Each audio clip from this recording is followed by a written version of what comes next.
Bonjour, je vous ai présenté aujourd'hui le style Marie-Louise qui sert à encadrer une vue ou une image plus exactement.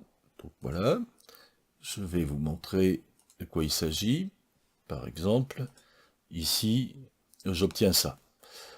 Bon, ben voyez, ça marche tout seul. Donc il y a quelques petites choses, astuces à montrer concernant ce style. Donc tout d'abord, ça fonctionne comment? Eh bien, vous avez deux fois l'image, c'est l'objet principal numéro un dans les deux cas, donc c'est une duplication, les deux images fonctionnent ensemble. La taille, c'est 90% de l'écran, et vous voyez, ça marche, hein, c'est 90% pour la hauteur surtout, donc c'est bon.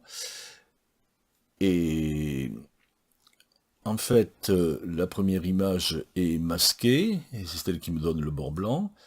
Et puis celle qu'on voit qui apparaît, c'est la seconde copie, qui est, elle, à 95% de la taille de l'original. Alors vous voyez, ici, j'ai un peu triché dans les proportions, j'ai augmenté la hauteur de 1%, en gros, par rapport à la largeur. Alors certains diront, oulala, mais c'est une déformation, moi je ne veux pas qu'on déforme mes images, elles sont sacrées, et puis là le peintre pourrait me dire, mais c'est une horreur, bon bref, on peut faire différemment. Alors pour ça, je désactive le lien, je mets 95 des deux côtés, voilà, et ce coup-ci je remets le lien. Donc là vous voyez, le bord, il n'est pas tout à fait correct.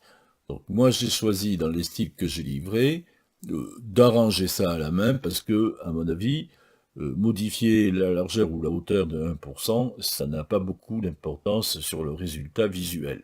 Mais si on s'y refuse, il y a une autre solution, c'est d'utiliser le rognage d'image. Donc ici, par exemple, je peux rogner d'un très léger pourcentage sur la gauche ou sur la droite. Donc ici, je vais mettre 1%, par exemple, si j'y arrive, voilà. Et à ce moment-là, j'ai un aspect qui est correct.